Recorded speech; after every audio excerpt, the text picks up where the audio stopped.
Hi everyone, this is Jungjoon Park, and actually, I'm from the neuroscience stuff.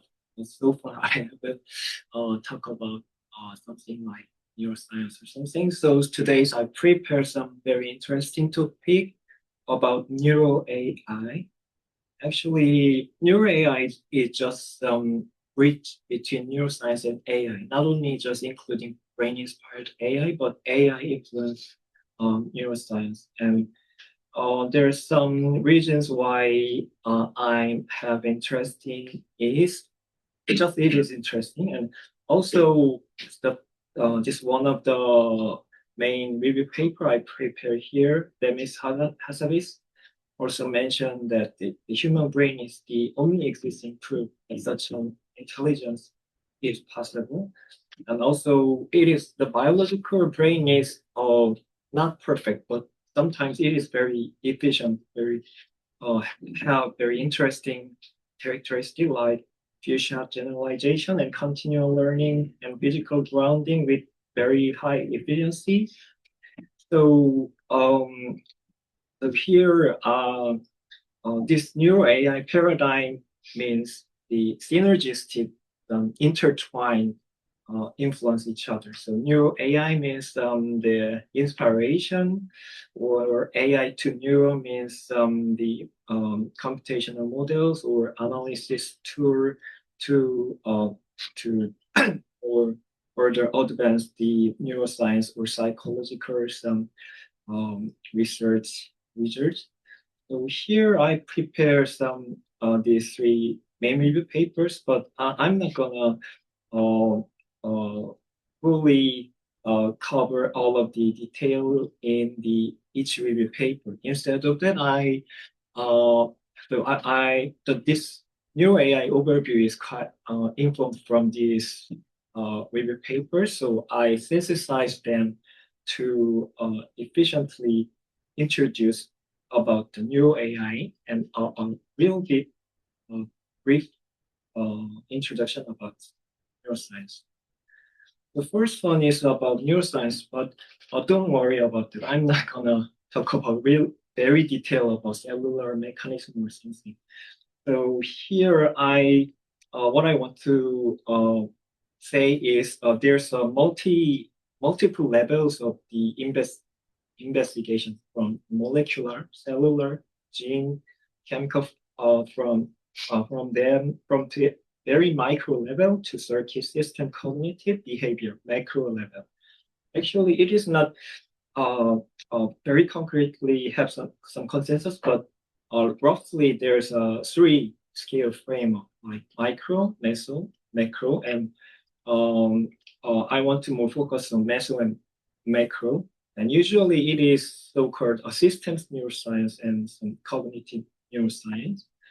So actually neuroscience is a field is very diverse. It is really one of the most interdisciplinary area, I think, of a lot of different uh, various researchers from different fields like physicists, machine learning engineer, or mathematicians, and chemists are joined to the neuroscience community, and they jointly discover a lot of very interesting things. So neuroscience, we cover a lot of various organisms from C. elegans to also very small, tiny animal.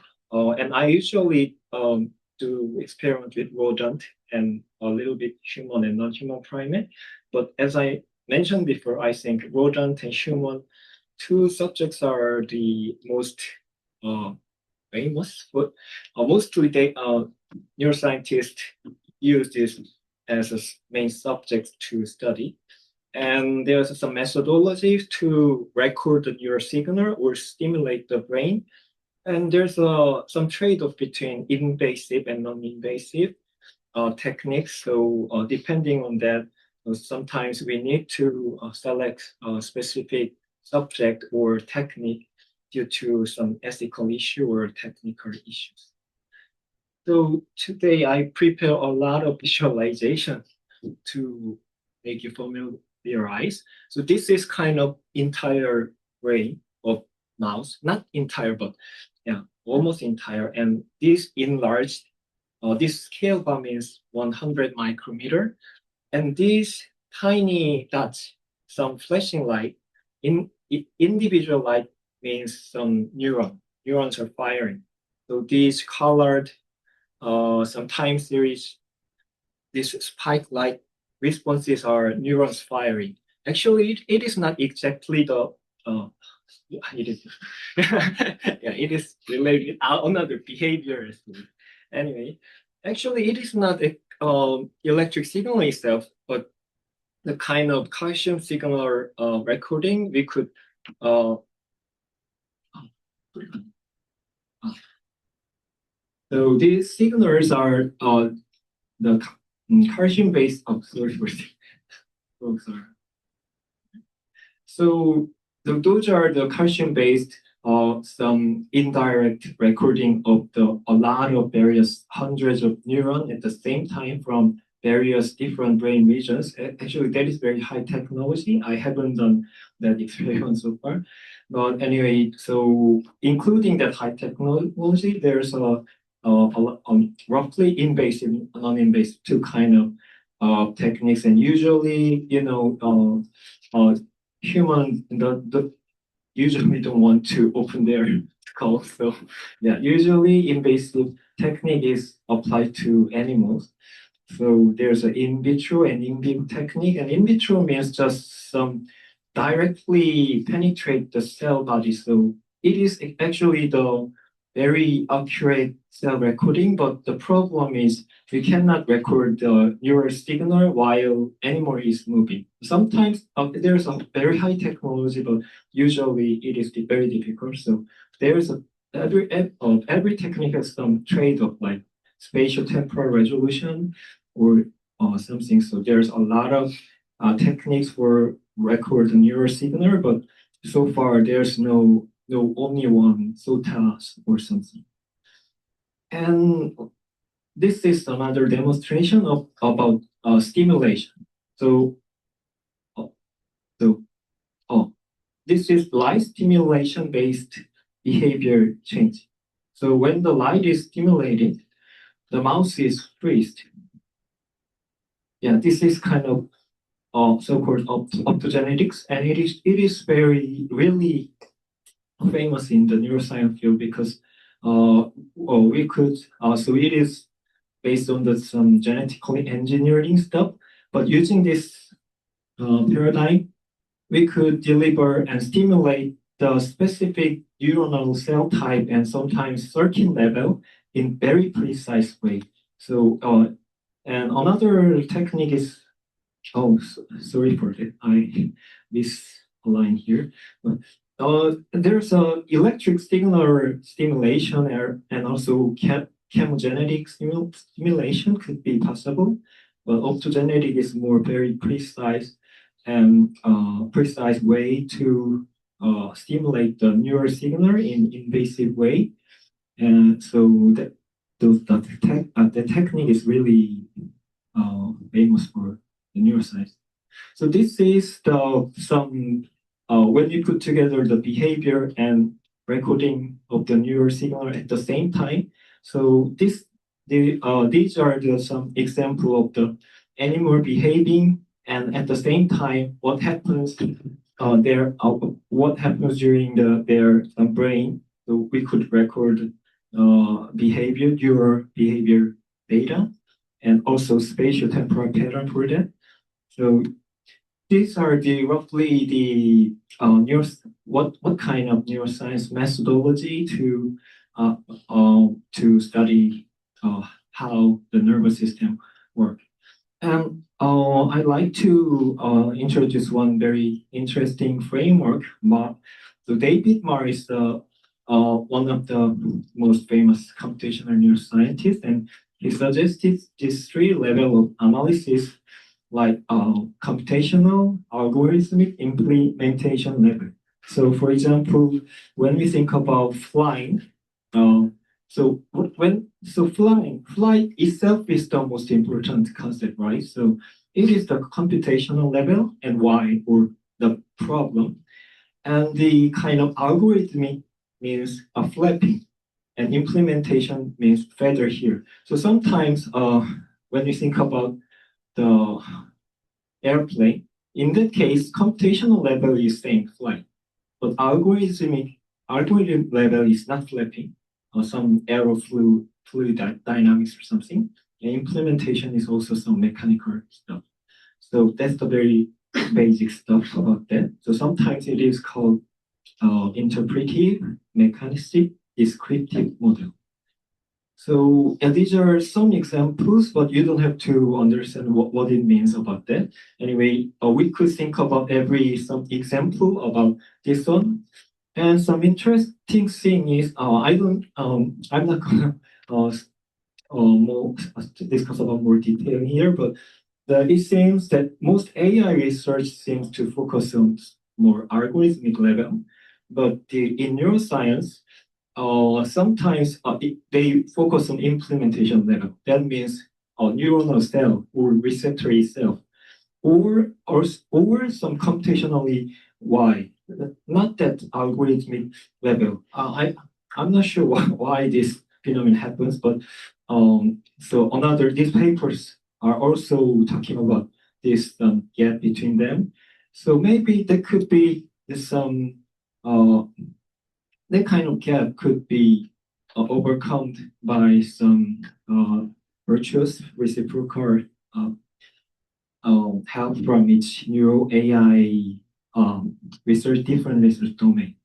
So actually, this is I think this based on this kind of some very theoretical framework, this one of the very important neuronal information processing principle is the neural coding. So neural coding means, so you know that I'm not gonna say detail about the action potential or neural network here, but there's a temporal and some spatial patterns. So in temporal here, there's a two So, types. so, sorry for the interrupt. Yeah, before moving forward about the neural coding, I'd like to add one more important thing. The mark here is David Mark. Actually, the name of the best paper award at ICCV, the International Conference on the Computer Vision, the best paper name is David Mark. So the David Mark is also as mentioned, he is a neuroscientist, but also he's a pioneer of the computational the vision system. So I think that the lecture is really important and give them more insight and broaden your eyes in the field of the computer vision thing, I think. Thank Okay, you thank for you very that. much. Yeah, please move. Yeah, I go on. skip a detail, but very interesting thing is nowadays in neuroscience field, we call David Marr as a computational neuroscientist, but at the time, there's that kind of computational neuroscientist thing is no. So yeah, as Professor O said, actually he is also very famous for the vision processing. So there's very famous vision hallucination uh, book cover is also very famous, I think. So I want to focus on that kind of some meeting point between neuroscience and AI because and so I think this uh, neural coding also deals with about some very temporally, for example, if the neuron fires frequently or not, that means some rate coding. And temporal coding means some basic or some variability or something. And population coding means some spatial temporally, there's a sparse and dense coding. I think this is quite similar with the embedding in this some dense or sparse embedding in the machine learning. You can think about that because sometimes dense coding is very robust and sparse coding is that means for example if there's 100 neurons, there's only one or two neurons are responsive, then that means sparse coding. And if the almost 90% of neurons show some different activity, respond to the external stimuli, that means some distributed dense coding. So based on these two paradigm, a little this is about the firing rate, as I mentioned before. So action potential is like all or none. So this kind of 0 or 1 kind of rasterized plot is time series plotted like this one.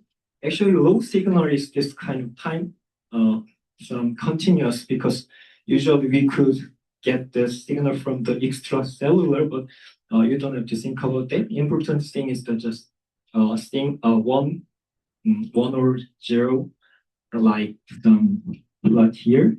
And this kind of based on the each neuron's firing rate, when we get this firing rate, we could think about if there's n neurons, we could make some n-dimensional manifold. Actually, that is the main point about the neural manifold.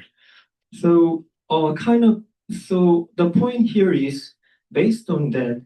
So we could, when we record 100 neurons, we could make some 100 dimensional space, and also we could do some dimension reduction for the capture more the essence information from them. So sometimes it is a latent space, and sometimes some based on the physical theory, there's some theory about some attractor dynamics to study the neural coding stuff. So these are the very basic theoretical foundation how the neuroscientists record the neural cells, and after that how to analyze them. And now let's move on to more meso level, micro to meso. So one more very interesting characteristic of the brain is, so there's a cortex. So there's a cortical column, so-called. Cortical columns are means some functionally and structurally very well organized, evenly organized units. And it is like kind of a semiconductor you can think about. So same semiconductors are widespread. Actually, not exactly all of the same, but almost exactly similar. And the main difference between each column, canonical microcircuit, is the connectivity.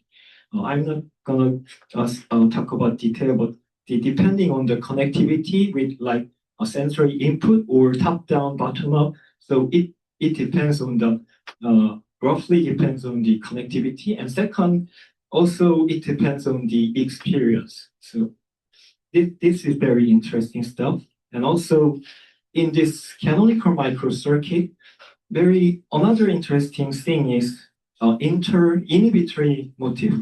Actually, there's no specific inhibitory circuit in artificial neural network, but it is more and more some researches are reported that the interneuron different types are very critical to the information processing in the brain. For example, there's some parameter, so PV, SON, VIP. You don't have to consider about its exact name, but the important thing is it directly input the excitatory neuron, or sometimes specific another neuron inhibit another inhibitory neuron. So this kind of disinhibition or input gating or output control, these circuits are also very well organized and repeated again. So this is also very interesting phenomenon here. And now let's move on to the AI, the help of AI to the neuroscience. And I think there's roughly three kind of domains. First one is about the neural structure analysis, and second one is neural activity. Third one is behavior analysis. So yeah, this is about some so-called connectomics. So structural or some anatomical or functional connectomic connection between some neurons could be segmented using some AI, recent AI vision techniques. So initial frame is very similar with we previously saw from calcium imaging, but yeah, you don't have to know about what is synapse here. But anyway, so segmenting each structure uh, like slice by slice, we could concatenate them, then we could reorganize their structure, connectivity, and organization. And then also, based on that canonical structure map, we could overlay the um, functional responses. So we could discover two kinds of structural and functional some connectivity using these techniques. So this is the deep learning technique really helped neuroscience to discover this a lot of connectomics stuff. Also, another connectomics could be done by some non-invasive way in human brain, like diffusion. Here, diffusion means quite different from some diffusion noise diffusion level. Here, this diffusion means in directly inject some chemical to our body so that there's some diffusion time decay based on the kind of time decay.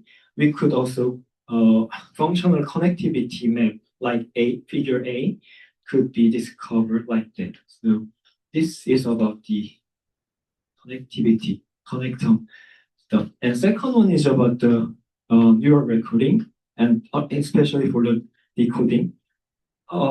This is a paper from the Mathis lab, and this is so-called Zebra.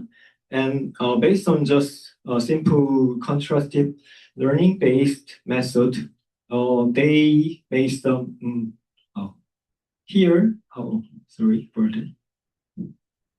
So left one is the ground truth, and right video is the prediction from the based on the neural signal from the mouse visual cortex. So they could recover the vision signal using some joint neural behavior embedding using this Zebra technique. And yeah, this kind of a lot of deep learning and recent machine learning based techniques to discover more very complex neural signals are developing. And also for the behavior quantification, actually, yeah, it is based on from one of my colleagues. So this is kind of multi-view camera using multi-view cameras. So triangulation is applied to capture the 3D body key points, and based on the 3D body key point, we could unsupervise some behavior cluster like super and sub cluster.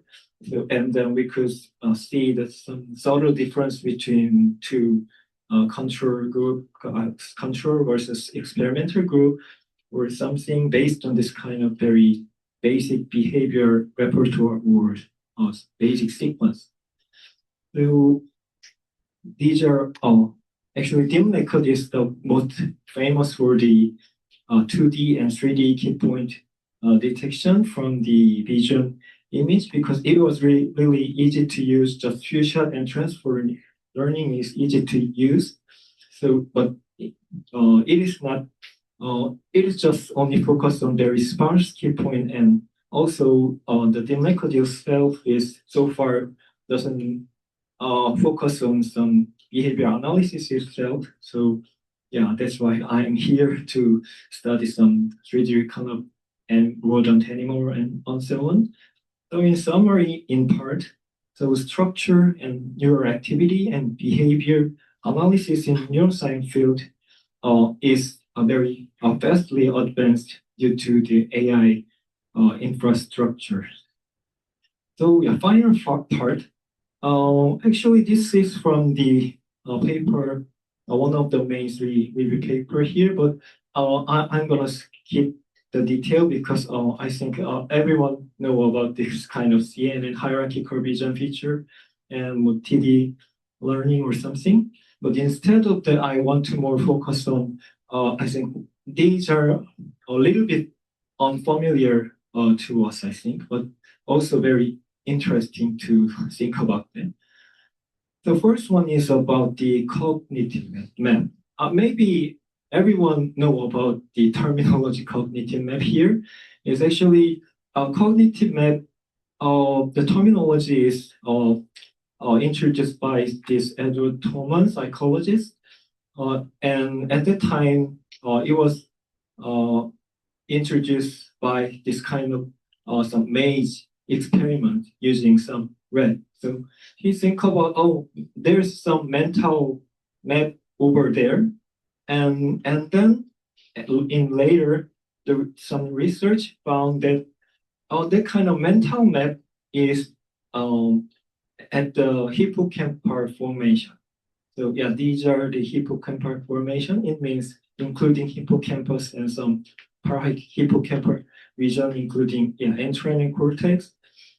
It is really critical for the. So initially, people thought that it is specialized for spatial navigation.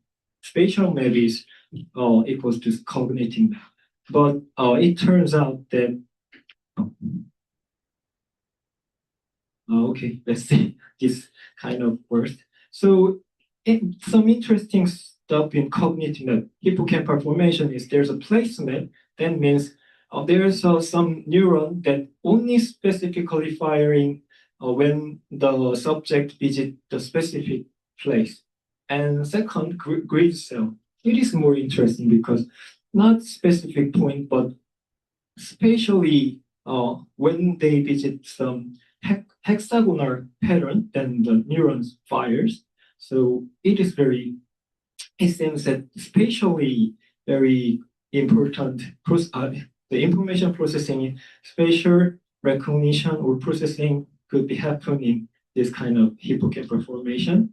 People thought about that. So yeah, after that, actually these studies are Nobel Prize. So place cell or grid cell or head direction cell or border cells. That means border lines responsive specific cell or head direction angle specific cells. A lot of cells at the different brain regions are discovered. But as I mentioned before, this kind of grid cell, this is a actual real experimental data. So quite small dot indicates the neuronal firing. Yeah, he is a researcher. And very interesting thing is, as initially researchers thought that this neuron firing is just random. But after some time, it seems that there's some pattern. So they calculated some spatial correlogram or find out the pattern. And interestingly, there's some hexagonal radius pattern. And also this grid cell, as I mentioned before, there's a cortical column functional, some canonical module. Likewise, there's some grid modules are over there. Like, for example, 100 cells are show very similar firing patterns together. And that kind of grid modules have like 4 or more. Some grid modules are at the entorhinal cortex, and also interestingly, their modules are not, their grid scales are not continuously different, but there's some like root of scale to scale different. Like that means discretize some different grid scale, like small grid and large grid. There are small and large grid. There's a different, these grid scales are over there. So, but after some time, people find very interesting thing that not only just spatial map, but non-spatial information like sound frequency. So frequency is not spatial, but there's some sequential order. So they found that hippocampal region they found very similar place cell-like response and grid cell-like response when when the sound signal is given and the frequency is changed. And also this kind of not only just this kind of physical information, but kind of some conceptual stuff like think about the neck, length of the leg of the bird, and we could think about the increase or decrease of the neck or the leg of the bird. Then it turns out that this kind of some conceptual thing also very closely related with this kind of hippocampal formation and also some hexagonal pattern. That, so nowadays, so people start to think that hippocampus is not just a spatial map, but a real cognitive map. That means some modality agnostic mapping. So yeah, there's a several very interesting papers related with that, but I'm gonna skip here. So next interesting topic is about the predictive coding. Actually, it is kind of some Bayesian brain stuff like there's input outer stimulus and internal some calculations, and based on the prediction error, there's something happens. So basically, this is a base one. So yeah, minimizing surprise to decrease entropy. Yeah, our brain doesn't like surprise. So that's the main point of the predictive coding. Actually, so mathematically a little bit complex formulation is over there. But anyway, it starts from the cortical inference. Like in cortex level, visual cortex, there's a higher level top-down prediction or the low bottom of like prediction error propagation. And there's some free energy principle, which is proposed by the Carl Friston. It is just some generalized version of the predictive coding for the not only for the just nervous system or cortex, but for all of the organism or something. So it is more generalized version, and also active inference is kind of more generalized version, including some action. So so far there's only passive minimize prediction error components are there about perception, but now there's an action related some active minimizing prediction error components are there. So this actually it is very interesting, but not that famous in the neuroscience entire field, but a very few guys, including me, has a lot of interest about this kind of some active inference or Bayesian brain or something.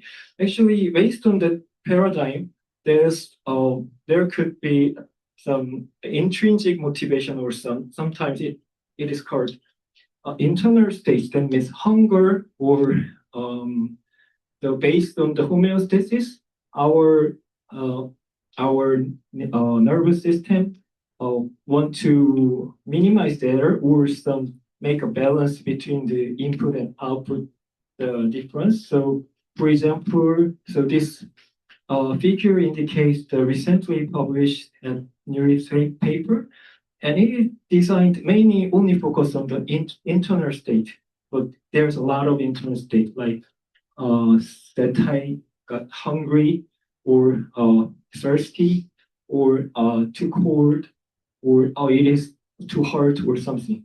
So based on this kind of the design of the internal state, so they design agent in the Unity environment.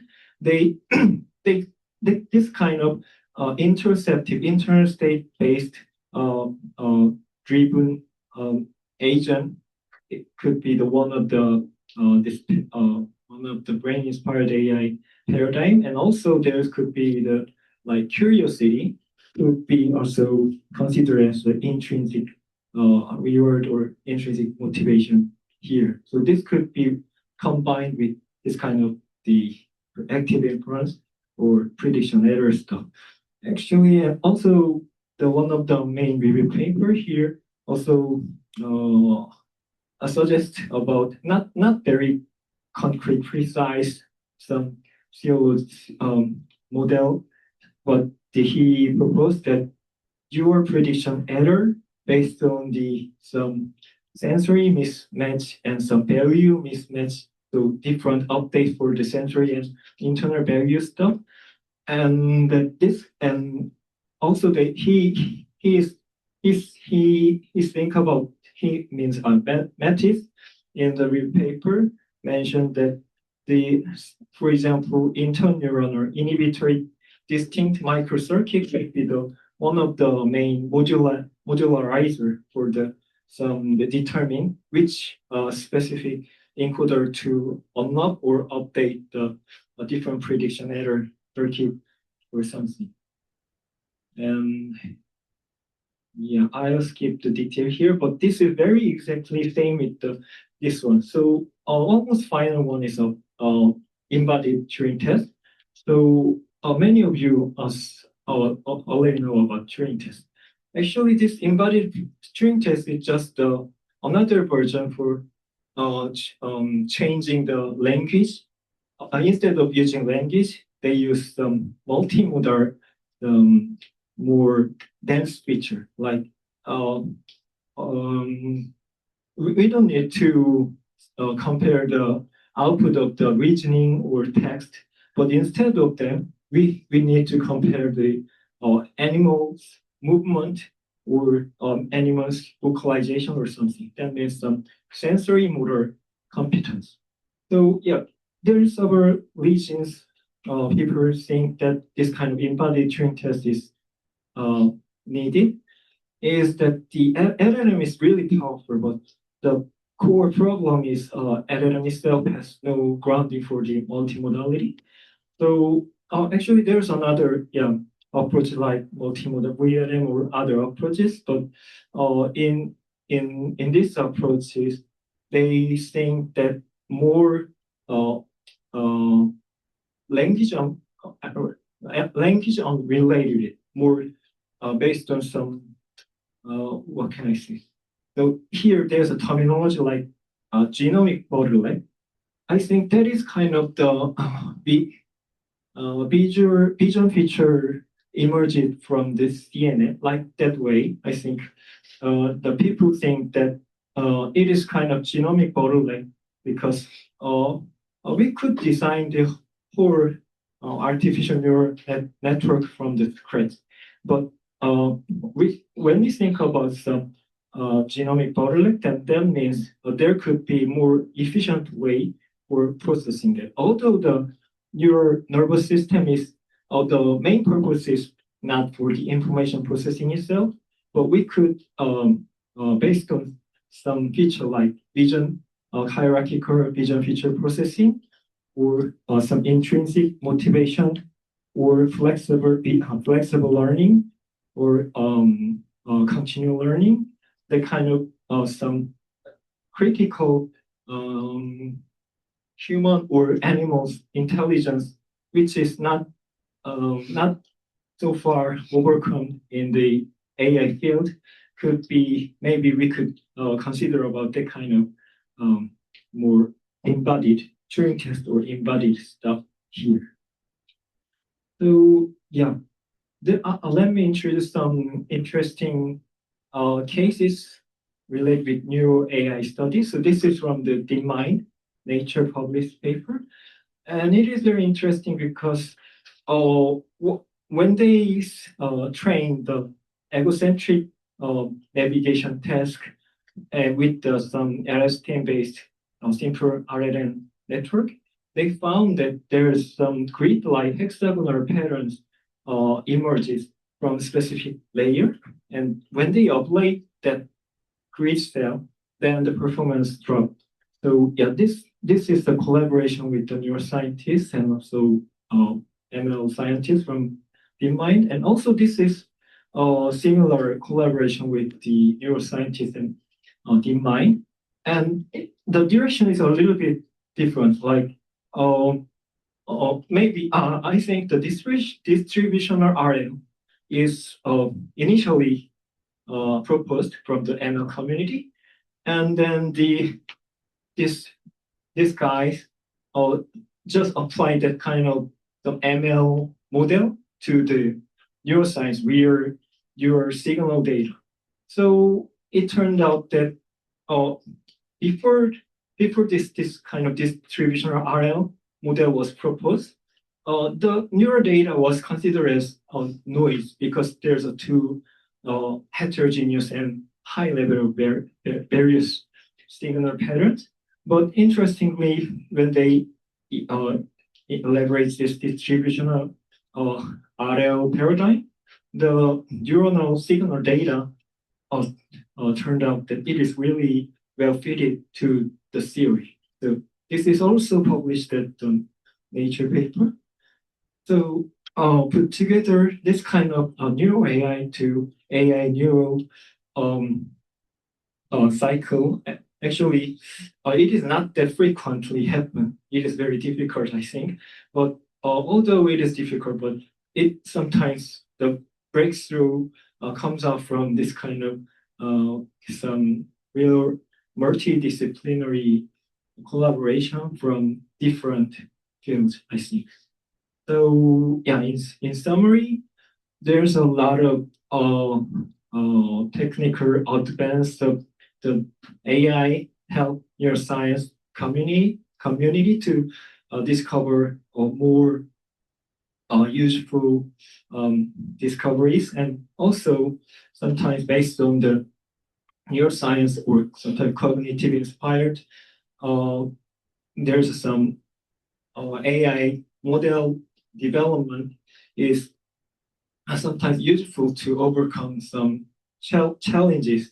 Uh, so yeah, let me repeat again the sentence about the human brain is the only existing proof that the general intelligence could be possible. So yeah, it is quite difficult to prove, or sometimes there's some debate about that. Do we need to think about human brain or something? Actually, I'm not sure about that. I don't think that we need to exactly know 100% about the neural circuit, and based on every detail we need to design that.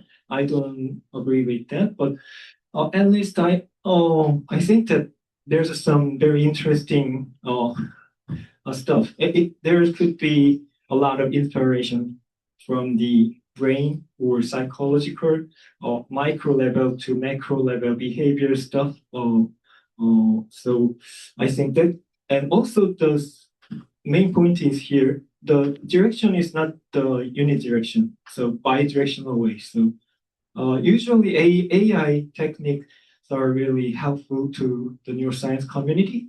And sadly, I think that the sometimes neuroscience based inspiration help to the for the AI model, but I think the not that frequently happens.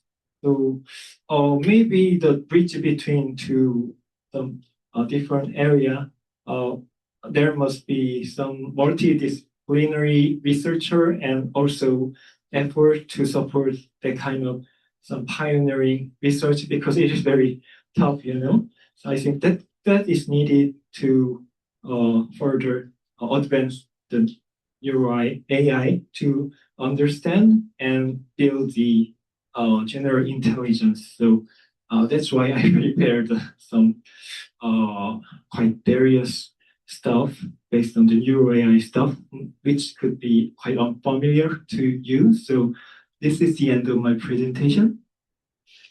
Do you have any questions?